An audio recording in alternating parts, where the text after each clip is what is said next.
Ordinance పీఠముడి governor ఆమోదించగానే స్థానిక ఎన్నికలకు వెళ్లాలనుకున్న సర్కార్ అనూహ్యంగా రాష్ట్రపతి పరిశీలనకు పంపిన గవర్నర్ ఈ నెల 14న గవర్నర్ వద్దకు పంచాయతీరాజ్ చట్ట సవరణ ఆర్డినెన్స్ బిల్లు 4-5 రోజుల్లోనే ఆమోదం లభిస్తుందని భావించిన ప్రభుత్వం ఆ వెంటనే రిజర్వేషన్లకు జీవో ఇవ్వొచ్చని ఆలోచన.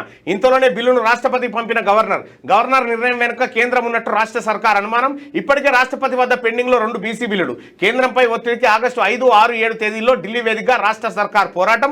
ఆగస్టు 15 వరకు వేచి చూసి పార్టీ పరంగానైనా రిజర్వేషన్లు ఇవ్వాలని నిర్ణయం. తెలంగాణ ప్రజలకు 42% రిజర్వేషన్లు ఇవ్వకపోతే బీసీలకు విలన్ గా రేవంత్ రెడ్డి గారు ఉండాల్సి వస్తుంది. రేవంత్ రెడ్డిదే బాధ్యత. ఈ పార్టీ పరంగా అవసరం లేదు. ఈ పార్టీ పరంగా మీ బిచ్చం మాకేమో ఆల్రెడీ మేము 60-70% పోటీ చేస్తాం. అవసరం లేదు, తీసుకున్నాడే. పంచాయతీరాజ్ చట్ట సవరణ ఆర్డినెన్స్ బిల్లును నేను చెప్పలేదా, ఈ ఆర్డినెన్స్తోని ఈ బిల్లులతోటి రాదయ్యా, ఇదంతా డ్రామా.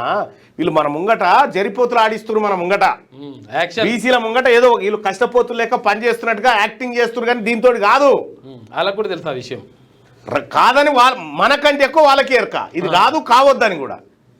పంచాయతీరాజ్ చట్ట సవరణ ఆర్డినెన్స్ బిల్లును గవర్నర్ రాష్ట్రపతి పరిశీలనకు పంపడంతో రిజర్వేషన్ల ఖరారు స్థానిక ఎన్నికల ప్రక్రియపై పీఠముడి పడింది. రాజ్యాంగ న్యాయ నిపుణుల సలహాలు సూచనలతో పకడ్బందీగా చట్ట సవరణ చేసి పంపినందున బిల్లును గవర్నర్ ఆమోదముద్ర వేస్తారని రాష్ట్ర ప్రభుత్వం ఆశించింది. కానీ ఆయన రాష్ట్రపతి పరిశీలన పంపడంతో స్థానిక ఎన్నికలకు తాత్కాలికంగా బ్రేక్ పడ్డట్టయింది. అసెంబ్లీ సమావేశాలు లేనప్పుడు రాష్ట్ర ప్రభుత్వాలు ఇచ్చే ఆర్డినెన్స్లను సాధారణంగా గవర్నర్లు ఆమోదించడం ఆనవాయితీ.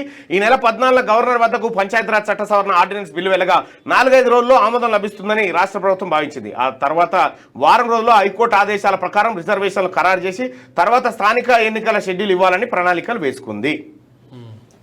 రిజర్వేషన్ ఇవ్వకుండా మీరు లోకల్ బాడీ ఎన్నికలకు వస్తే ఏ పార్టీ అయితే ప్రజలకు హామీ ఇచ్చిందో 42% ఆ పార్టీని బొందబెట్టుడే, ఇంకొక ఆప్షనే లేదుగా.